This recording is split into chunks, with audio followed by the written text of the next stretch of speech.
Okay, and I can see that we have just a few people who are still joining us and dialing in, but we can kick right off and get started. Welcome, everybody. We are so excited that you are joining us on this lovely Wednesday, whether it is morning or a little bit later in the day for you. We are so excited to be speaking with all of you for a webinar on how GBL streamlined CSRD reporting with Novisto.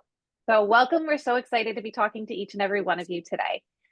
In terms of today, you are joined by François, who is head of ESG for GBL. Myself, I am our VP of Customer Success at Novisto, as well as Roxanne, who is a Senior Customer Success Manager with Novisto. And we're going to be diving into some really great content. You will see that we have a poll already live, so we're really hoping to get a little bit of engagement, learn more from each of you. There's some really, really great content that's going to be covered today. Today's session will be recorded, and we'll be sharing that recording with the audience afterwards. So feel free to take notes, feel free to engage, but don't worry, there will be the session that will be recorded and that will be shared with the audience afterwards.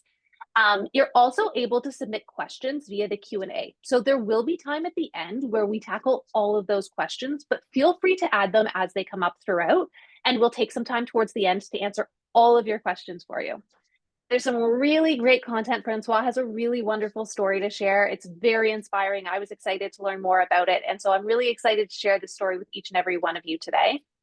And with that, I'm going to turn the tables to Roxanne and François. Hi, everyone. So great to have you join us this morning or afternoon, as Sarah mentioned. So as Sarah mentioned, I'm Roxanne Bali. I'm a CSM Customer Success Manager here at Novisto, and I've been supporting François and his team throughout their Novisto implementation and throughout their CSRD journey. But enough about me. It's all about François and GBL today. So François, if you want to kick things off and tell us a bit more about you.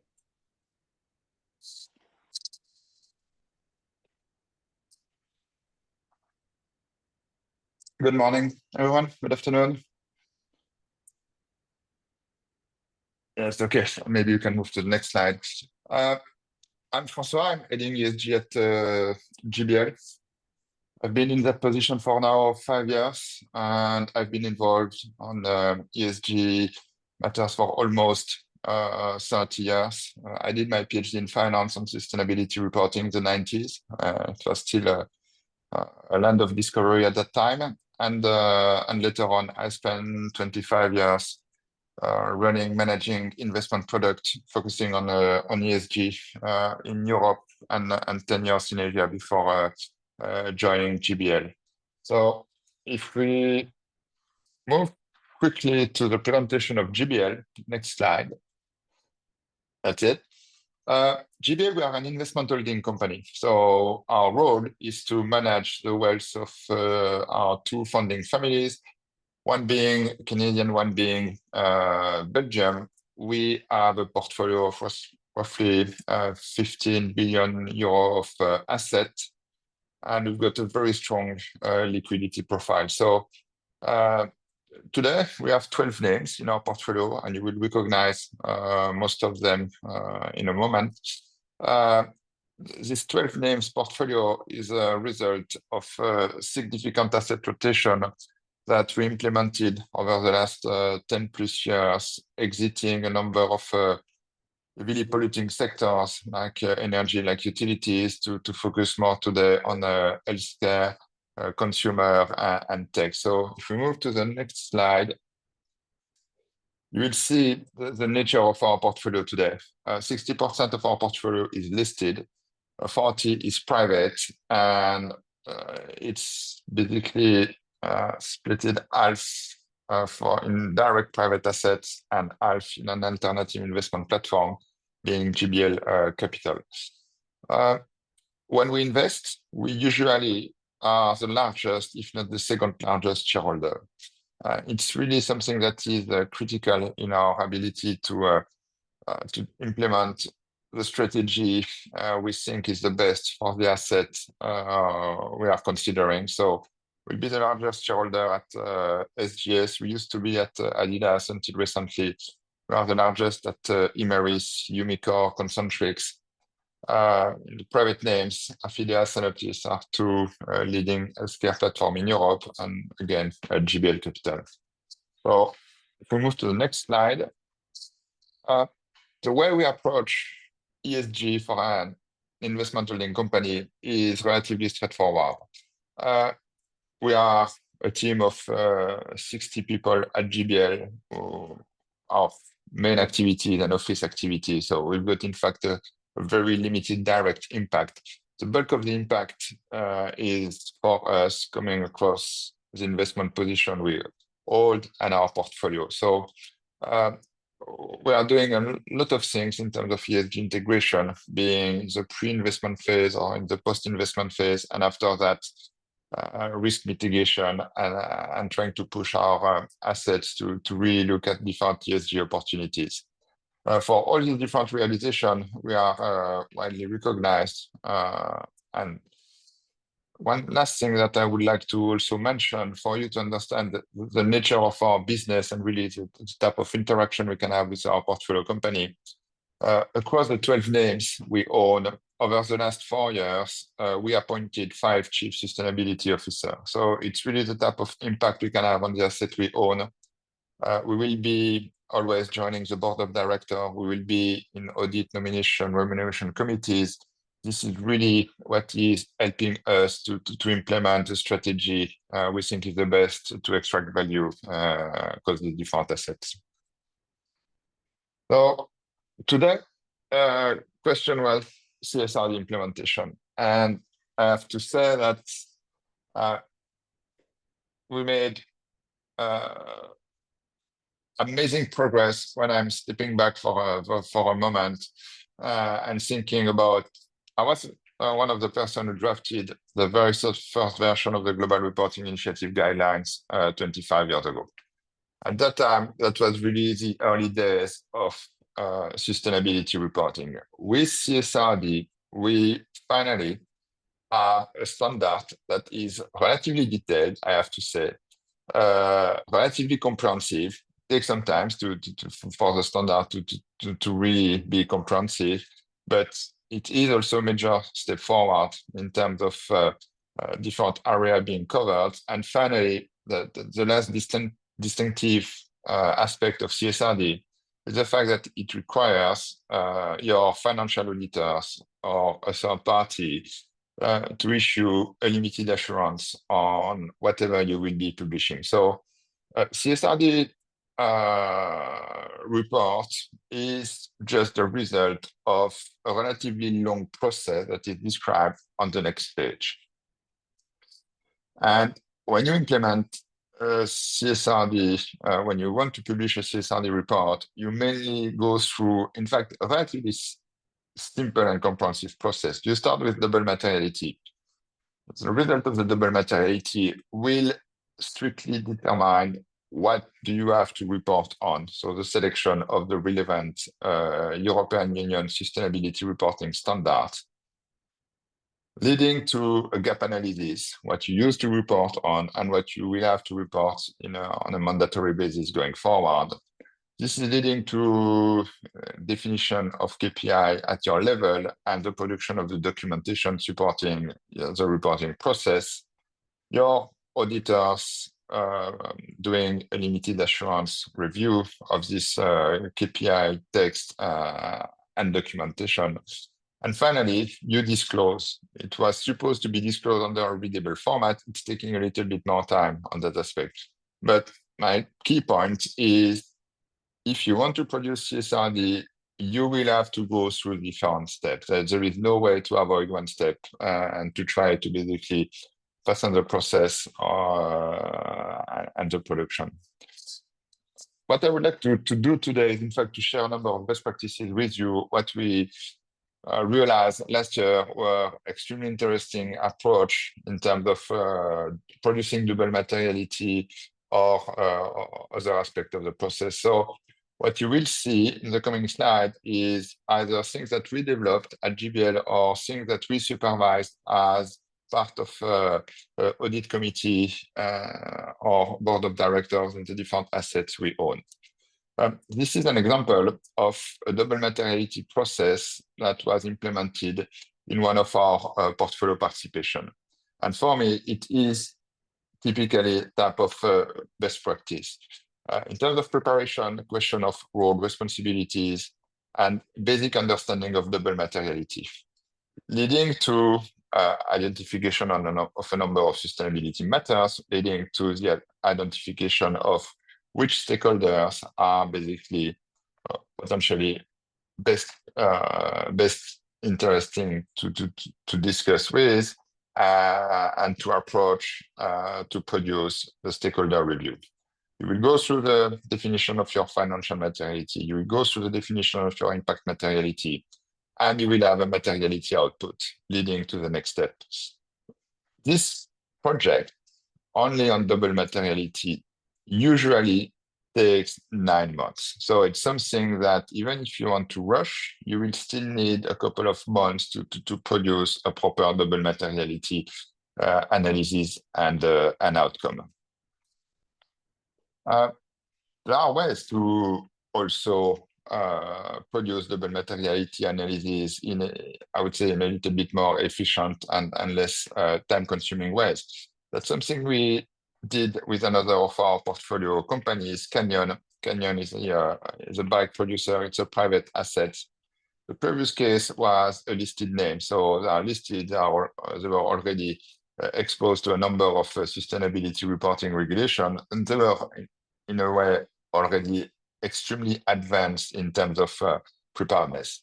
Canyon is a different story. 3 years ago, they literally were not producing a single sustainability data. It's not that it was not important for them, but they were always privately owned. So we had to step up the game and to make sure that their sustainability reporting will be CSRD compliant down the road. It took us 12 months, and we started with a double materiality analysis. So if we go to the next page, what we did with Canyon was, in fact, to use AI tool to identify and to map the stakeholder expectation, and the results, in fact, led us to streamline a process that is usually taking 6 to 9 months into a single day of work with an AI. So think also about potentially AI solution when you produce your double materiality. If you don't think that spending 9 months interacting with your stakeholder is the best and most relevant use of your time. Once you have the output of the double materiality, you identify the number of impact, risk, and opportunities across a large spectrum of sustainability theme. And then, basically, you have no choice. If the output of your double materiality is climate change is material, then you have to onboard ESRS E1 climate change from the European Sustainability Reporting Standards. If value chain exposure is important, then you will have to onboard ESRS S2, workers in the value chain. So the point is, if you produce your double materiality analysis in a proper way with all the attached documentation, then it comes down to trying to basically be smart enough to not onboard each and every possible risk, but really to focus on the ones that are material from a financial standpoint and from an impact standpoint, leading to a reasonable onboarding of a number of ESRS framework. If you have to onboard each and every existing ESRS framework, we talk about 1,200 data points. It is massive. We had one portfolio company who was in that situation in our portfolio. On average, we were onboarding, even for companies that are not extremely exposed, between 600 to 800 data points per asset we consolidate. So it gives you a little bit an idea of the effort we have to do. Next slide. When you implement CSRD, one thing that we learn, and one thing that was for us extremely important whenever we are discussing that in the different audit committee we will be sitting on, is to have a dedicated project management team. And you will have to organize, in fact, the work in 2 parts. you will have to allocate each and every ESRS you onboard to a lead. And sometimes you can have a person responsible for 1 or 2, if not 3 ESRS, but believe me, it's a lot of effort per ESRS, so better to have people who are really on top of a topic, being climate, being on workforce, to drive the effort in the ESRS production. At the same time, we will have to consider a number of transversal implementation workstream, being the link with financial data, being how the production of the double materiality, or the internal controls, mainly the relationship with your auditors team. So you also will have to allocate clear leadership and responsibility across this transversal workstream. And altogether, you will have a CSRD implementation project manager overseeing and managing the different expectation and calendar of production for this different area. One of the last point I wanted to flag, it's the need when you produce a CSRD report to have included in this CSRD report a limited assurance statement. And believe me, last year, when we did a debrief session with all our portfolio company back in April of things that went very well and things that went badly wrong, the two most challenging items that were mentioned across all our portfolio companies were first, the production of the double materiality analysis, because it was new. And secondly, the management of the relationship with the auditors, because it was new for us, but it was also new for them. So the aim of CSRD is to align non-financial reporting requirements with financial reporting requirements.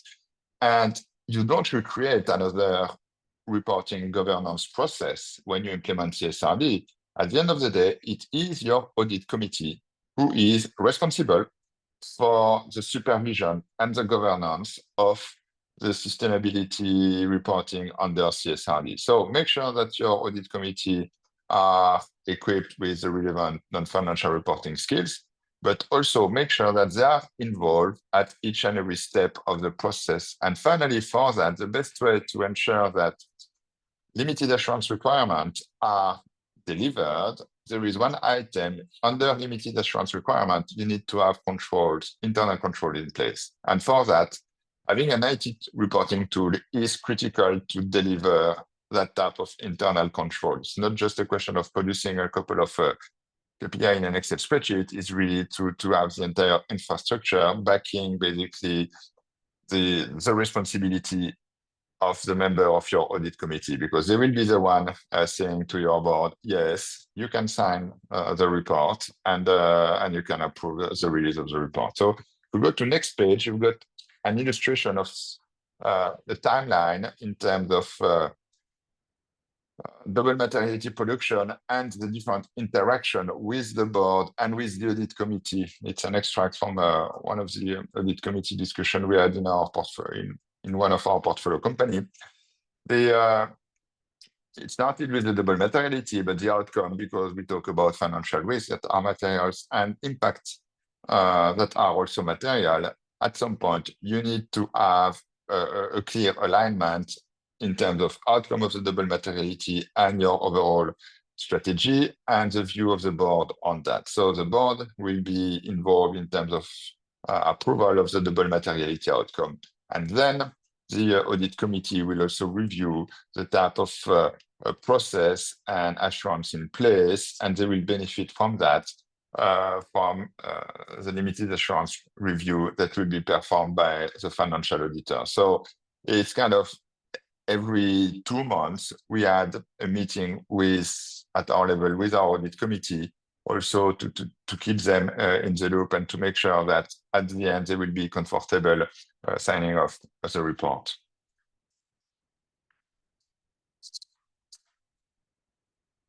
So here it is. This is our first sustainability statement or CSRD report. When I was presenting GBL, I told you GBL is an investment holding company. Under CSRD, we have to report not just for GBL as an holding company, but also for each and every entity we consolidate in our financial consolidated reporting parameter. So it led us to have to structure our report in a relatively innovative way. The part one was a basis for preparation, explaining these things. Part two is GBL holding, part three is GBL consolidated. And after that, we have a relatively lengthy appendix with a full set of disclosure for each and every asset we consolidate. And it led us to produce 620 pages in English for our CSRD report. French version is even worse, it's 644 pages. So for that, you can quickly understand why we needed a tool to basically consolidate information that will be disclosed in that report. And this is how basically we work with Novisto.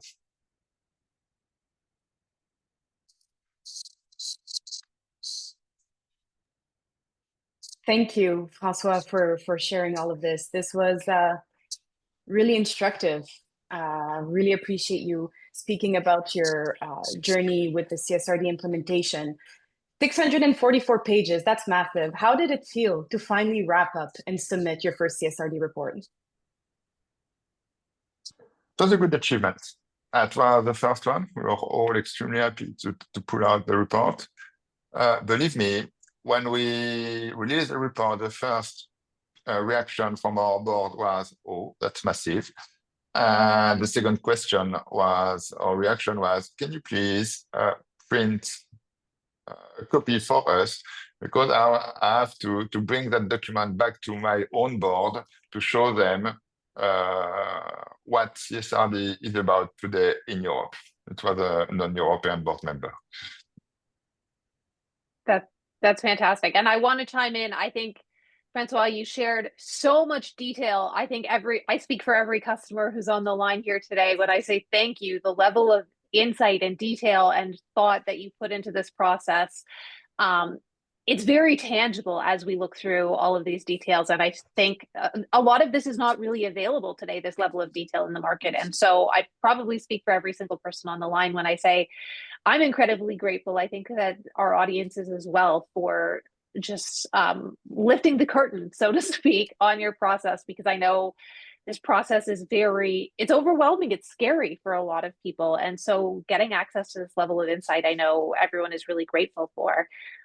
With that, I know, Roxanne, you had a few additional questions on how Novisto really fit into this process. So I'll turn it over to you for the next question. But this has been really phenomenal. So before I turned it over, wanted to say thank you. Thank you, Sarah. And yes, François, if we could touch a little bit more on how you leverage Novisto, how the teams collaborated internally, and how data collection was managed, that would be really great if we could hear from you on that. First, we did an RFP to select an IT provider, and I have to circle back to my previous comment. It was challenging to work with the auditors because it was the first for us and for the auditor, but it was also challenging for any IT reporting solution provider because literally last year we were all starting from a blank page.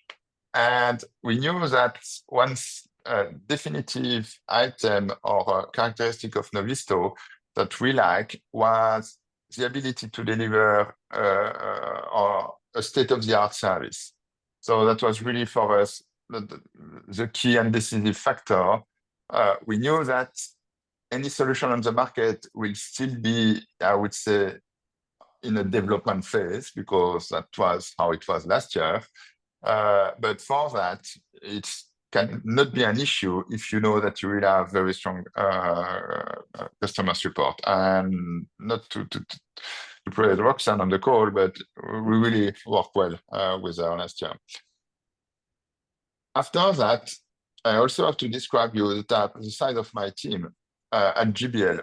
It's me and an intern. And I had a brilliant intern last year. She was great. I wanted to hire her on a permanent basis the first week she was on the job. But at the same time, after a year, I'm pretty sure that she would have saying, okay, maybe I can do something else. So she was an intern. She was a very smart intern, but she is literally the one who onboarded the tool, make sure that the tool was properly set up and managed in terms of interaction with our different consolidated entities. She was the contact point for Novisto. She was also the contact point for all our consolidated entities for any question related to reporting. And she's the one who took the gap analysis file that we produce and make sure that each and every data point and question was being made available in the reporting tool for us, GBL, but also for each and every consolidated entity. And this is how basically we launched the tool. It took us 2 months to do that, the transposition of the gap analysis conclusion into a Novisto up and ready to report environment. And after that, our consolidated entities had 2 months and a half to fill in the tool and to make sure that their contribution will be validated at the end of the process. Most important point in that process is I was almost not involved in the management of the tool. It's an intern, smart one, but in terms of expertise, it's an intern who managed basically to really onboard the solution and to make sure that we comply at the end. I think for everybody who's listening, that is probably really surprising information, given just the quality of all of the workflows that you walked us through, the quality of the submission, over 600 pages for your report. A lot of people probably have been listening to this call and thinking, oh, that's fantastic. It's very impressive, but I'm working with a really lean team. And so it's really inspiring for them to hear, you're not alone. You were able to execute on all of this with yourself. And as you said, a really brilliant intern, but an intern as your partner here. So I think that's hopefully reassuring for a lot of people to hear that we're not coming to you with a team of, 30 people who did this together. This was, again, a lean team, which is really reflective of a lot of the customers that we work with. So really great insights as well. Roxanne, I'm going to pass it over to you next because I think we would love to learn a little bit more about lessons learned. Obviously, François, this was your first time reporting the CSRD. And for many of our customers, this will be their first time either that they're working on now or upcoming. What are the biggest lessons that you've learned? Is there anything that you wish you had known at the beginning? And Roxanne, feel free to chime in if I'm missing anything with that question there. No, that's exactly it. So anything you've learned or you would do differently to enhance your processes next time around would be great. Okay, so maybe we can move to the next slide. I'm sorry to disappoint you, but in fact, CSRD implementation is not that difficult. It's a project. Take it as a project, follow the different building blocks, and at the end, you will deliver.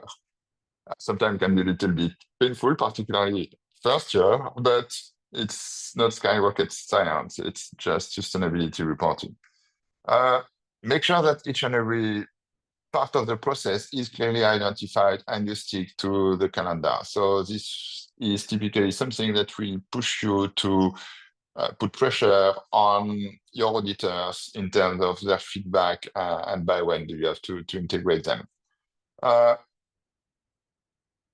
It's interesting to step back, in fact, in terms of lesson learned and in fact outlook. A CSRD report is a new form of sustainability disclosure. And being a new form of sustainability disclosure, the main, in fact, outcome and lesson learned in that process is you are onboarding a new form of disclosure risk. And it also includes a new form of risk being the target risk, and that is embedded in your CSRD disclosure. So this is, in fact, what should be the focus of your attention through the entire CSRD process. We're already relatively advanced before starting a CSRD process, but it is really something that for me in terms of lesson learned, how you manage a disclosure risk, you keep your audit committee on board at each and every step. And this is basically what will give you the confidence to move forward.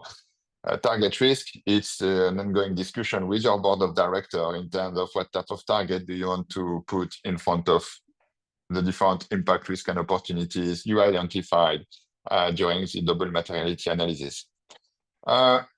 In terms of role of the Chief Sustainability Officer, I've been always thinking that in the sustainability department, we are not running a Mexican army, and sustainability reporting is just a byproduct of financial reporting. It's not financial reporting, but the point is, as a governance mechanism supervising the sustainability reporting shall be the same as the one implemented for financial reporting, it's better not to supersize your sustainability team and to really involve from day one your finance team. And this is the role of the Chief Sustainability Officer, acting more as a transformation agent than a sustainability reporting manager. That's basically the idea is really to leverage on this data, not to spend your days producing this data.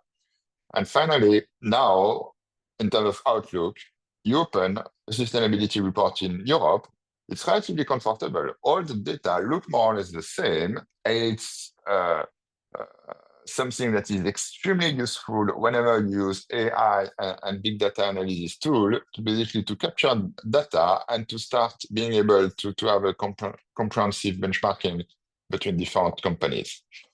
So this is sustainability disclosure. That's first lesson learned. Second lesson is governance. One question is compliance, but you also have commitment. That's back to the target and disclosure risk. And it's really a question of transformation that is the main outcome of the CSRD reporting process. Year one is implementation. Year two, you know that it will not change that much, but you are really entering the world of how I can use this data not to please a regulator or not to please an auditor in terms of compliance, but really to ensure that your company is run in a more efficient way. And you see the financial benefits of that. So it's back to the idea of transformation. And for that, your governance bodies will have to be involved. And it's a question for the board, it's a question for the audit committee. So that's really the two areas for us.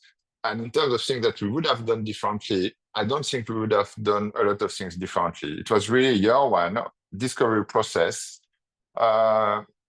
Sometimes you can do things a little bit better, of course, but honestly, I think we sailed through in a relatively good way and finish in a relatively good shape. That's good.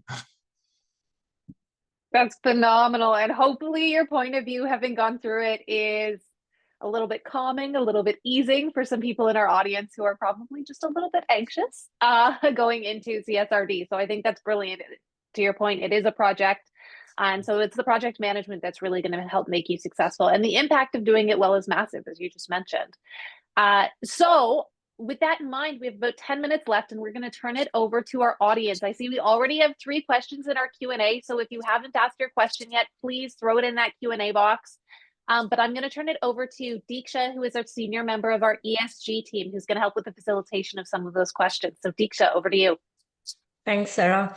And on behalf of all our audience today, I want to thank you, François, for sharing those invaluable information, lessons, stories. So we have the first question here, which is asking, how did your company ensure a deep understanding and precise alignment with ESRS standard? Did you use external consultants or advisory firms to address a potential lack of internal expertise? So if you could share some light on this part, that would be nice. I would say we had some sort of expertise in the matter. So when you read the ESRS, it should not be very different from SASB or GRI. It's more for our consolidated entities, in particular in the private assets we consolidate. We had Synoptis, we had Affilia, we had Canyon, we had Sienna, we had at least 4 assets with limited to no sustainability reporting track record. And the game in CSRD is really, you have to produce something, but not just something. You have to produce something that is the subject of a limited assurance review. So from day one, you have to think not just about the production of the KPI or the production of the text that will be describing what you do.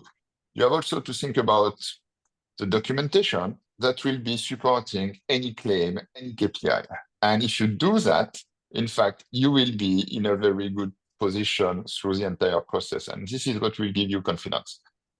For that, in particular for the assets that were with no sustainability reporting track record, and because we had only literally 10 months in front of us at that time to produce the sustainability statement for GBL, we asked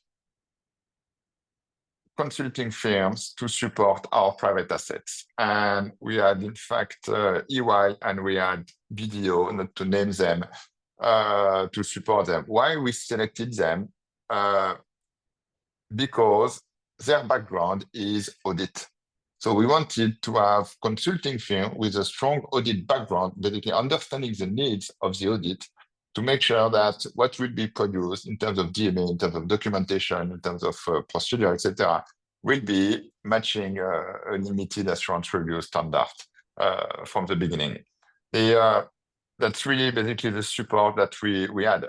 To put that into perspective, the listed name we own and we consolidate had a 20-year sustainability reporting track record, and they did not use external support, because last year, if you had a little bit of track record in sustainability reporting, you were as equipped as a consultant or as an editor, because last year we were all starting from a blank page in terms of understanding the norm, etc. So that's also something that is important to keep in mind. We all went through a discovery process, but starting from blank page last year. Right.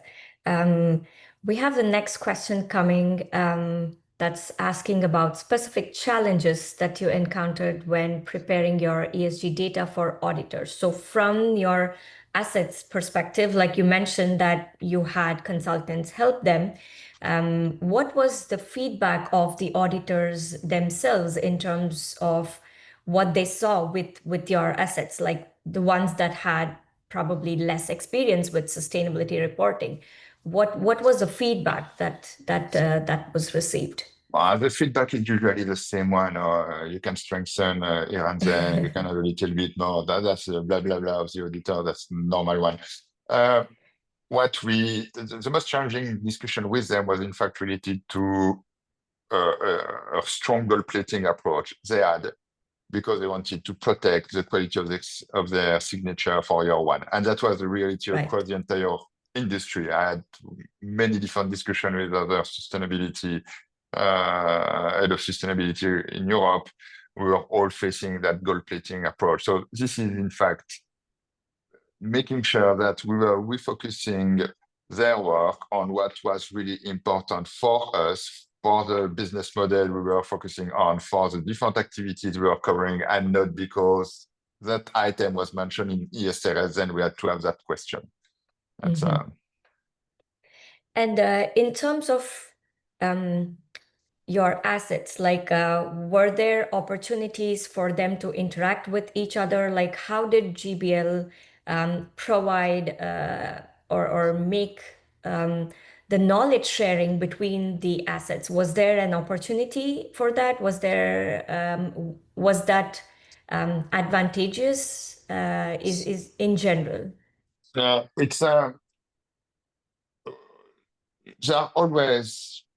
They always have the ability to ring their peers, and I know that they were doing that on a regular basis, facing questions. So we were I don't know. We have last year we had a weekly call with each asset on CSRD. And I know that in between they were talking to each other. That's normal. This year, we will most likely do on a quarterly basis kind of a CSRD forum just to make sure that they can share the good things and the bad things. I know it may be a little bit like a psychoanalysis session, but what we realize is the issue that they were facing were in fact the same issue across the different teams. So sometimes it's very interesting for a team to be able to express that and to realize that they are not the only one facing that issue, and then basically we can all come out with a proper solution. Thank you so much, François, for all the advice, all the insider information, real experience that you've shared with our audience today. I know we're getting to time, and it looks like it's all the questions for today. So once again, thank you everyone for joining. Thank you again, François, for sharing all of your experience. And as a reminder, this session was recorded and will be shared with you all after the session.